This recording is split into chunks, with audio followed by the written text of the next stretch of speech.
Je m'appelle Thomas Messias, je suis un homme blanc, cisgenre, hétérosexuel, et à l'occasion de la récente rentrée littéraire, j'ai écrit sur pas moins de 28 livres pour Slate.fr. 15 étaient écrits par des femmes, et 13 par des hommes. Vous écoutez Mansplaining, l'épisode 98. Vous ne lisez pas assez de livres écrits par des femmes, et ça se voit. Un podcast Slate.fr. C'est peut-être un détail pour vous, mais le fait que les femmes soient majoritaires dans ma sélection littéraire de cette rentrée est pour moi une sorte d'accomplissement. Car contrairement aux années précédentes, où j'avais savamment organisé mes lectures de façon à assurer presque artificiellement que la parité soit respectée entre les auteurs et les autrices, eh bien cette année, la balance a penché sans effort du côté des femmes. Ma démarche n'a absolument rien d'extraordinaire, d'autant qu'elle est moins radicale que celle de certaines lectrices, et d'une poignée de lecteurs, qui ont décidé de ne plus lire que des écrivaines. Mais elle confirme à ma microscopique échelle que plus on lit des femmes, plus on a envie d'en lire, et plus nos panthéons personnels en sont naturellement peuplés. J'ai l'impression de ne formuler ici que des évidences, mais hélas, c'est pourtant bien loin d'être le cas.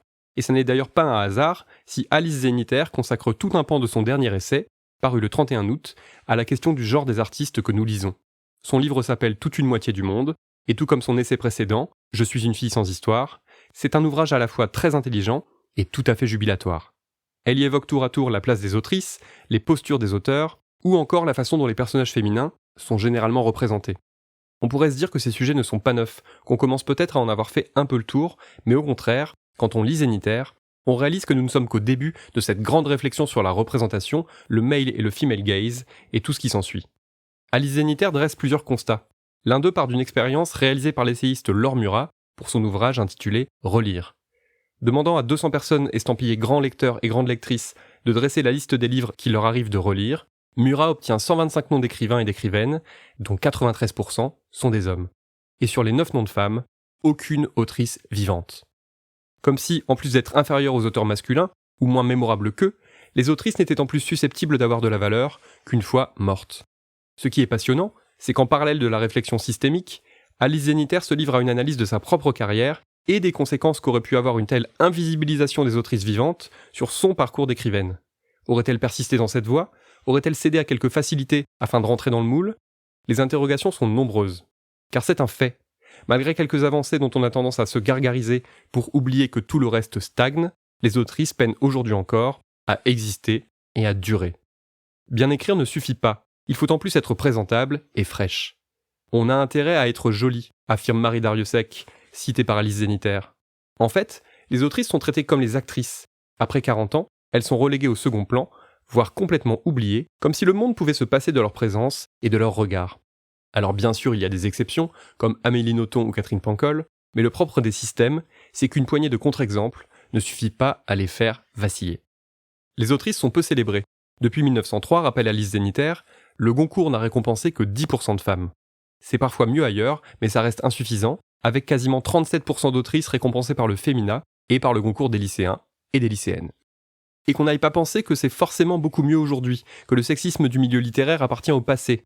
En effet, sur la période 2012-2020, insiste Zeniter, les femmes ne représentent que 38% des sélectionnés aux 9 grands prix littéraires.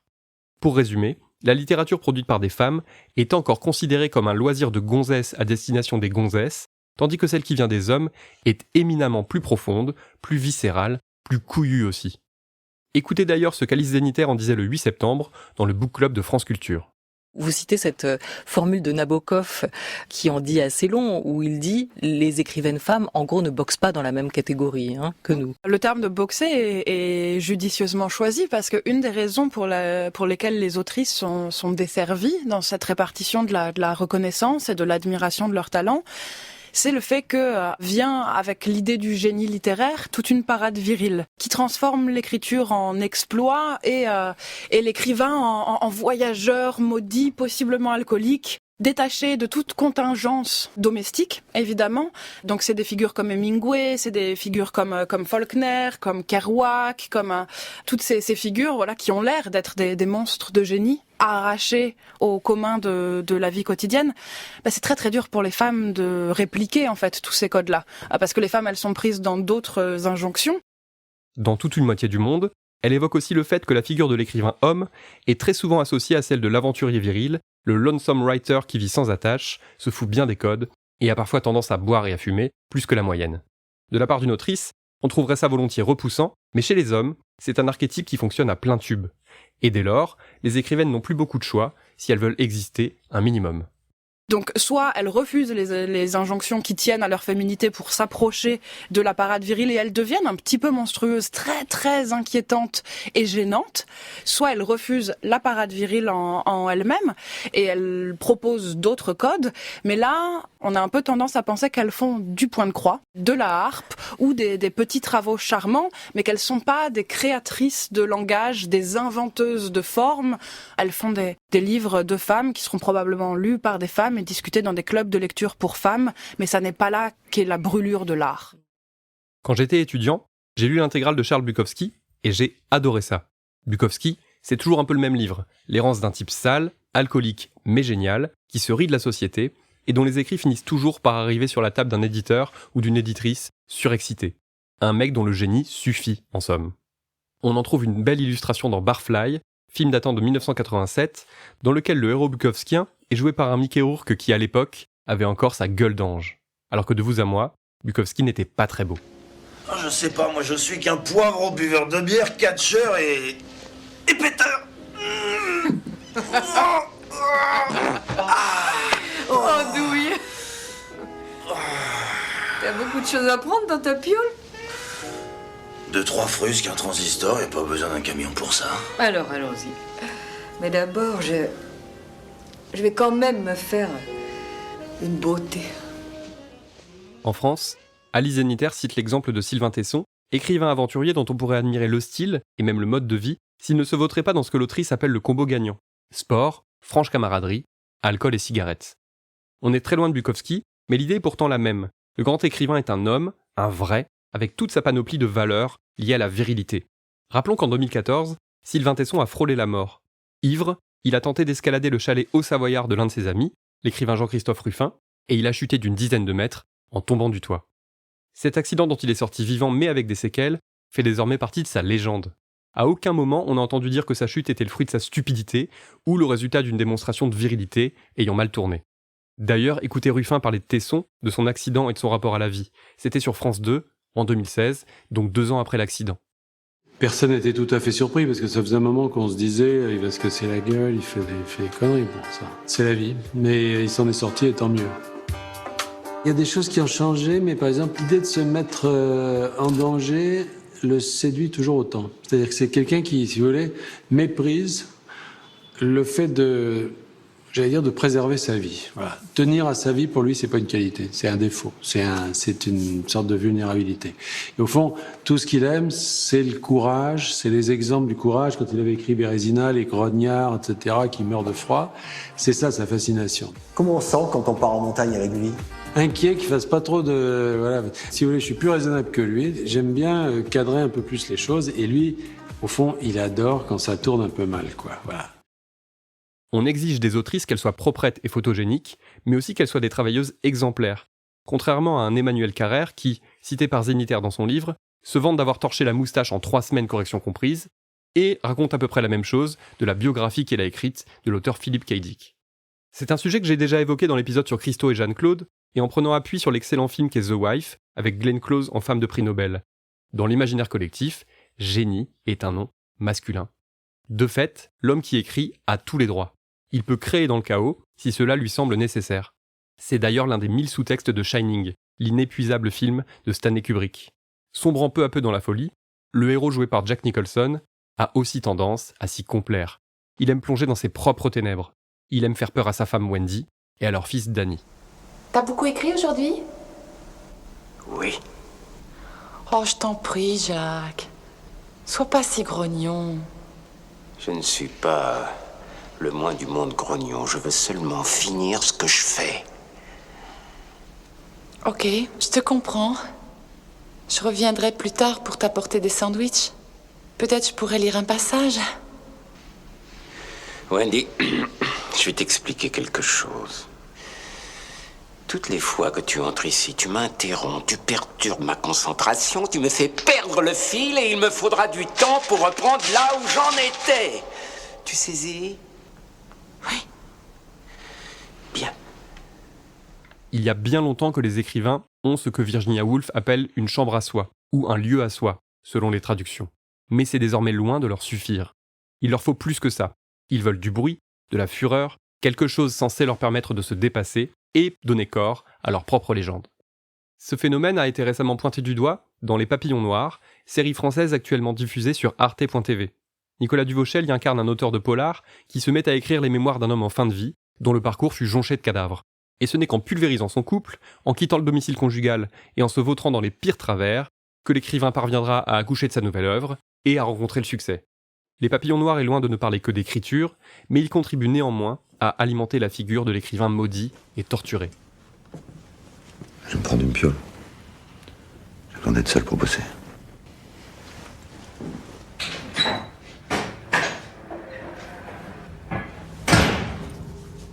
Au sujet de la fameuse chambre à soi, Alice Zeniter précise que cela ne peut même plus expliquer le déséquilibre entre auteur et autrice en matière de médiatisation et de passage à la postérité. Avant, explique-t-elle, les femmes n'avaient ni l'espace physique ni l'espace mental pour pouvoir créer. Maintenant, ce serait, selon elle, un peu moins le cas. En tout cas, les femmes seraient plus nombreuses à s'être arrangées pour pouvoir disposer de cet espace-là. Par exemple en refusant l'injonction à devenir mère lorsqu'elles n'en avaient pas envie. C'est le cas d'Alice Zeniter, qui sur ce sujet cite Maggie Nelson, l'autrice des Argonautes. Mais voilà, je ne peux pas écrire en tenant mon bébé dans les bras. Pour autant, la place des femmes dans la littérature semble-t-elle augmenter ? Eh bien pas vraiment. Quelques pages de magazines supplémentaires sans doute, peut-être une poignée de ventes en plus, et puis c'est tout. Une grande partie du lectorat continue à se contenter de ce qu'écrivent les hommes, donc du regard masculin sur le monde, le désir et les femmes. Ne lire que des hommes, et a fortiori des hommes blancs, cisgenres, hétérosexuels, c'est observer l'univers à travers un misérable œil de bœuf, alors qu'il y a tant de lunettes, de paires de jumelles et de longues vues à disposition. Et puis on ne fait pas que se priver d'une quantité importante de regards différents sur nos sociétés. En ne lisant que des auteurs, ou une immense majorité d'hommes, on passe aussi tout simplement à côté d'écrivaines merveilleuses, au style enthousiasmant et aux histoires qui font vibrer. D'ailleurs, Alice Zeniter insiste aussi sur ce point. Trop souvent, les femmes qui écrivent sont réduites à un statut de témoin, à leur expérience supposée, comme si elles n'étaient capables que de témoigner de leur propre vécu, pendant que les hommes, ces cerveaux sur couilles, sont capables d'imaginer 1000 aventures dans des époques et des contrées qu'ils n'ont jamais connues. Lorsqu'elle a publié L'Art de perdre, son roman sur fond de guerre d'Algérie, on lui a moins parlé de son écriture que de son rapport à ce pays, explique-t-elle. Or, Alice Zeniter n'y a mis les pieds que 2 fois. Elle cite également l'exemple de Faiza Guène, qui, à partir du moment où elle raconte des histoires de femmes issues de l'immigration, est systématiquement sommée de faire le lien entre la trajectoire de ses personnages et la sienne. Comme s'il était inconcevable qu'elle ait pu faire preuve d'imagination, composer un univers et laisser son style faire le reste.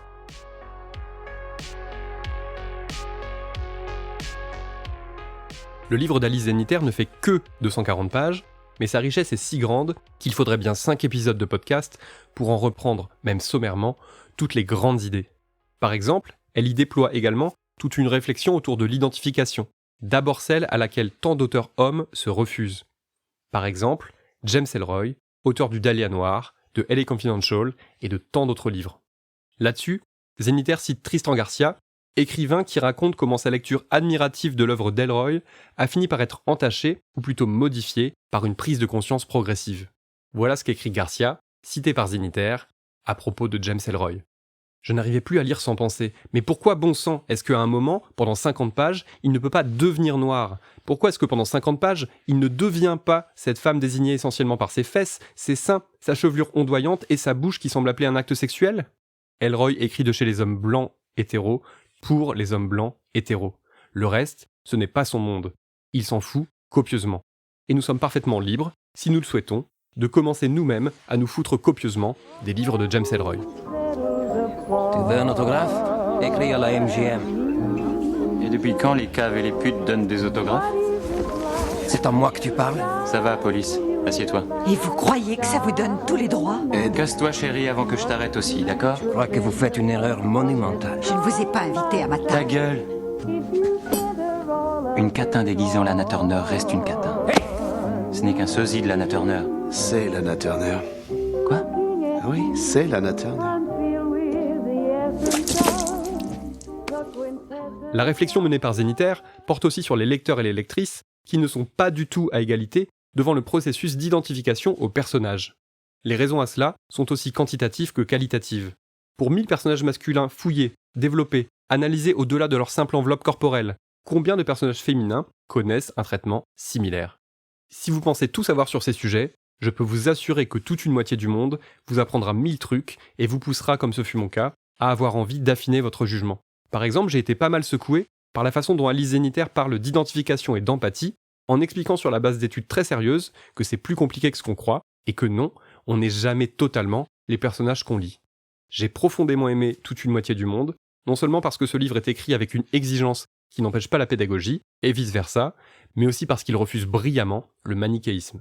C'est par exemple un livre qui dit du bien de Houellebecq, je parle ici uniquement du personnage médiatique et non de l'écrivain, alors qu'il aurait été plus facile de se contenter d'épingler ses sorties misogynes ou islamophobes. Zeniter cite Houellebecq en bien parce que, je la cite, quand on lui demande de quoi il a besoin pour écrire, il répond « Flaubert a déclaré qu'il fallait être en érection permanente, je ne trouve pas ça nécessaire. » Fin de la citation.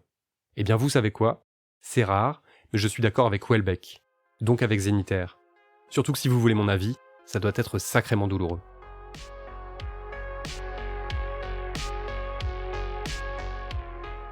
J'ai 2 annonces à faire avant de clore cet épisode 98. La première concerne l'appel à témoignages que j'ai lancé il y a quelques temps, ici même, et sur Instagram. D'abord, merci pour vos participations, mais il me manque encore des récits précieux. À présent, j'ai une autre demande à vous faire.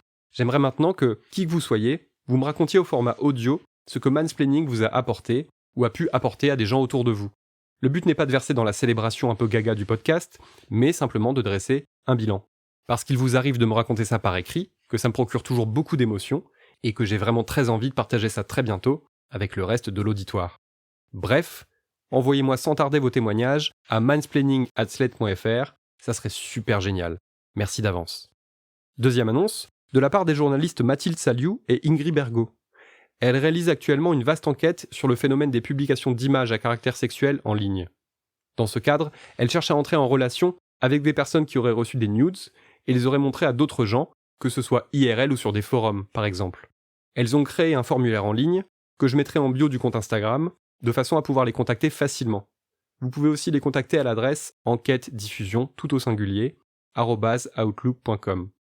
Si vous souhaitez témoigner, il est évidemment possible de demander à être anonyme. C'était Mansplaining. N'hésitez pas à vous abonner au podcast sur votre plateforme favorite, à mettre des cœurs et des étoiles, et à laisser des commentaires. Vous pouvez aussi écrire à mansplaining@slate.fr ou nous contacter via le compte Instagram Mansplaining Podcast. Mansplaining est un podcast de Thomas Messias, produit et réalisé par slate.fr, sous la direction de Christophe Caron et Benjamin Septem-Ours. Réalisation, montage, Aurélie Rodriguez. À dans 15 jours pour l'épisode 99.